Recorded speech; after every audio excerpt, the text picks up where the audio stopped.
खुलुमबाय आं उदांस्रि मुसाहारि 21 नं सालबारि बियाबाव इउपिपिएल दलनि सुबुं जुथुम हाबाफारि लादों 21 नं सालबारि बियाबनि सावदर बिथायाव मोननै प्राइमारिखौ लानानै दिनै इउपिपिएल दलनि सुबुं जुथुम हाबाफारि लादों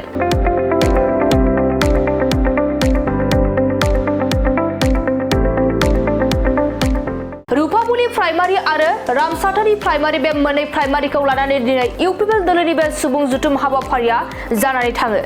दिनैनि बे इउपिपिएल दलनि सुबुं जुथुम हाबाफारियाव 21 नं सालबारि बियाबनि गोबां रायजो राजाफोरा लोब लोब फैनानै बाहागो लाफैदों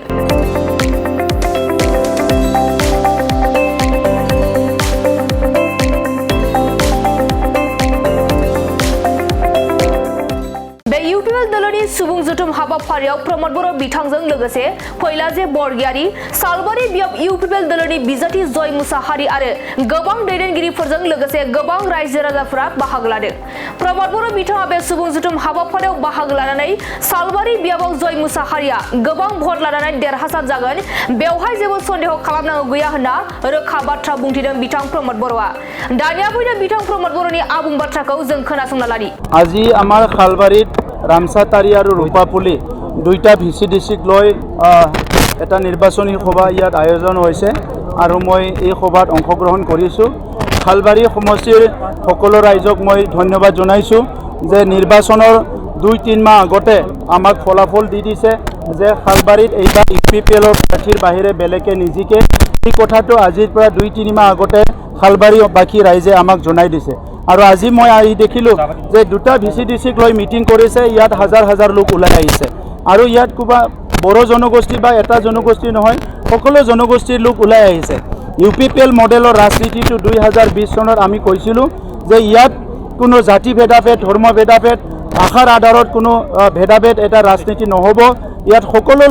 সকলো জাতি জনগোষ্ঠী সকলো ধৰ্ম সকলো ভাষা সাংস্কৃতিক লৈ আমি আগবাঢ়ি যাব লাগিব তেনেকা এটা মডেল লৈ 2020 আমি শাসনলৈ আহিছিলোঁ আৰু 2020 চনৰ পৰা এই 4-4টা বছৰ যেটো আমাৰ চৰকাৰ হৈ গ'ল তাত আমি প্ৰমাণ কৰি দিলোঁ যদি ৰাজনীতিক নেতৃত্বই ৰাজনীতিক নেতাসকলে ৰাজনীতিক দলে জাতিৰ প্ৰতি সমাজৰ প্ৰতি অঞ্চলৰ প্ৰতি দায়বদ্ধতা থাকে তেনেহলে অঞ্চলটো আগুৱাই লৈ যাব পাৰে তেনেহলে এটা জাতিক আগুৱাই লৈ যাব পাৰে এটা সমাজক আগুৱাই লৈ যাব পাৰে গতিকে যোৱা 4-4টা বছৰত আমাৰ প্ৰথম উদ্দেশ্য আছিল শান্তি প্ৰতিষ্ঠা কৰা আজি শান্তি প্ৰতিষ্ঠা হৈ গ'ল নিৰাপত্তা প্ৰতিষ্ঠা কৰা নিৰাপত্তা হৈ গ'ল সমন্বয়টো ডাঙৰ এটা প্ৰশ্ন আছিল যে 5টা বছৰত জাতি জনগোষ্ঠীক ওচৰত আনিব পাৰিবনে নাই আজি আমি 5টা বছৰত আগৰ যেটো বড়ো অনাবড়ো এটা বিভাজনৰ ৰাজনীতি দূৰ কৰি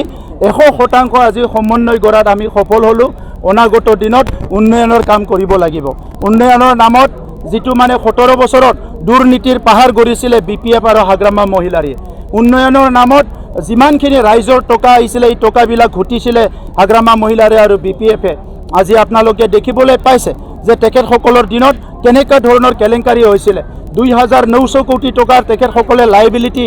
কেলেংকাৰী কৰি থৈ গৈছে আমাৰ 4-4টা বছৰত 18 পইচাও কেলেংকাৰী হোৱা নাই 18 পইচাও আমি ধাৰ কৰি চৰকাৰ চলোৱা নাই গতিকে বড়োলেণ্ডৰ 35 লাখ জনগণৰ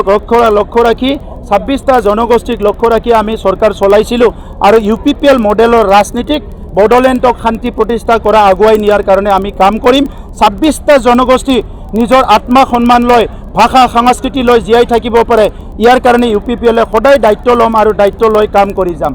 মাটি বাৰীৰ বহুত এলিগেশ্যন আছিলে মাটি কিনিব নোৱাৰে বেচিব নোৱাৰে আজিকালি মাটি কিনিব পাৰে বেচিব পাৰে ৰেজিষ্টাৰো কৰিব পাৰে সব কুছ কৰিব পাৰে এই কাৰণে খালবাৰী সমষ্টিৰ ৰাইজ ইতিমধ্যে মই ধন্যবাদ দিছোঁ আৰু আজি আহি দেখিলোঁ আকৌ মই আহিম কেইদিনমান পিছত আমাৰ বুথ কমিটি কাম কৰি আছে প্ৰাইমাৰী কমিটি কাম কৰি আছে বিভিন্ন দল সংগঠনৰ মানুহ ডেইলি আহি জইন কৰি আছে গতিকে বা খালবাৰী সমষ্টিত জয় মুসাহাৰি ডাঙৰীয়া বিপুল ভোটত বিজয় হ'ব ইয়াত কোনো সন্দেহ নাই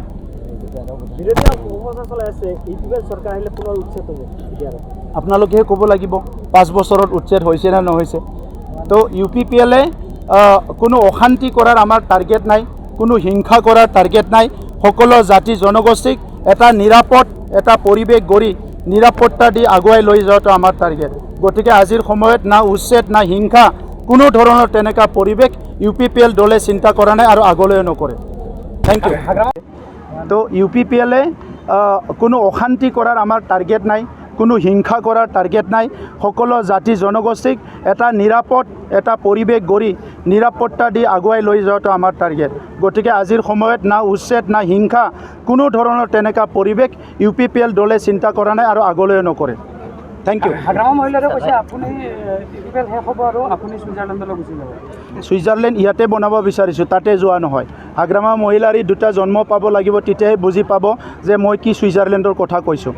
তো ছুইজাৰলেণ্ডটো মই তাতে যাই ছুইজাৰলেণ্ডটো কোৱা নাই ছুইজাৰলেণ্ডৰ গোটেই পৃথিৱীৰ মানুহে ছুইজাৰলেণ্ড বুলি ক'লে কি বুজে যি অঞ্চলটো শান্তি যি অঞ্চলটো নিৰাপদ য'ত মানুহে কোনো ভয় শংকা নোহোৱাকৈ মুক্ত মনেৰে মুক্ত মানে বিচৰণ কৰিব পাৰে সেইটো হ'ল ছুইজাৰলেণ্ড আৰু হাগ্ৰামা মহিলাৰীৰ দিনত মানুহবিলাকে ৰাতিত ওলাবলৈ ভয় কৰিছিলে এস্কৰ্ট নোহোৱাকৈ নেতাবিলাক আহিবলৈ ভয় কৰিছিলে আজি তেখেতে নিজেও মটৰচাইকেল লৈ ঘূৰিব পৰা এটা পৰিৱেশ হ'ল সেইটোৱে ছুইজাৰলেণ্ড এই ছুইজাৰলেণ্ড আৰু তাৰ পৰা মই কোদালেদি খান্দি আনি ইয়াতে বনাম বুলি কোৱা নাই ৰাম ৰাজ্য বনাম বুলি ক'লে দাপৰ যুগত আৰু যাব নেকি আজি চবে কয় ৰাম ৰাজ্য বনাম ৰাম ৰাজ্য মানে য'ত শান্তি সম্প্ৰীতি নিৰাপদ প্ৰত্যেকজন নাগৰিকে শান্তিৰে থাকিব পাৰে এইটো হ'ল ৰাম ৰাজ্য নিজৰ ধৰ্ম নিজৰ সকলো কাম চিন্তাধাৰা ভালকৈ থাকিব পাৰে মৰম স্নেহ ভাল এটা পৰিৱেশ আধ্যাত্মিক চৰ্চাৰ মাজেৰে সেইটোৱে ৰাম ৰাজ্য আজি আমাৰ ইয়াত আমাৰ অসমীয়াসকলো গোসাই ঘৰত যাই আছে সত্ৰত যাই আছে বড়োসকলো বাথৌ মন্দিৰ আমাৰ ব্ৰহ্ম মন্দিৰত যাই আছে মাইনৰিটিসকলে আজি ক'ত যাই আছে নিজৰ মানে মছজিদত যাই আছে খ্ৰীষ্টানসকলে চাৰ্চত যাই আছে নিজৰ কাম চবেই কৰিছে গতিকে এনেকুৱা এটা পৰিৱেশ গঢ়াটোৱে UPPLৰ এটা টাৰ্গেট আছিলে থ্যাংক ইউ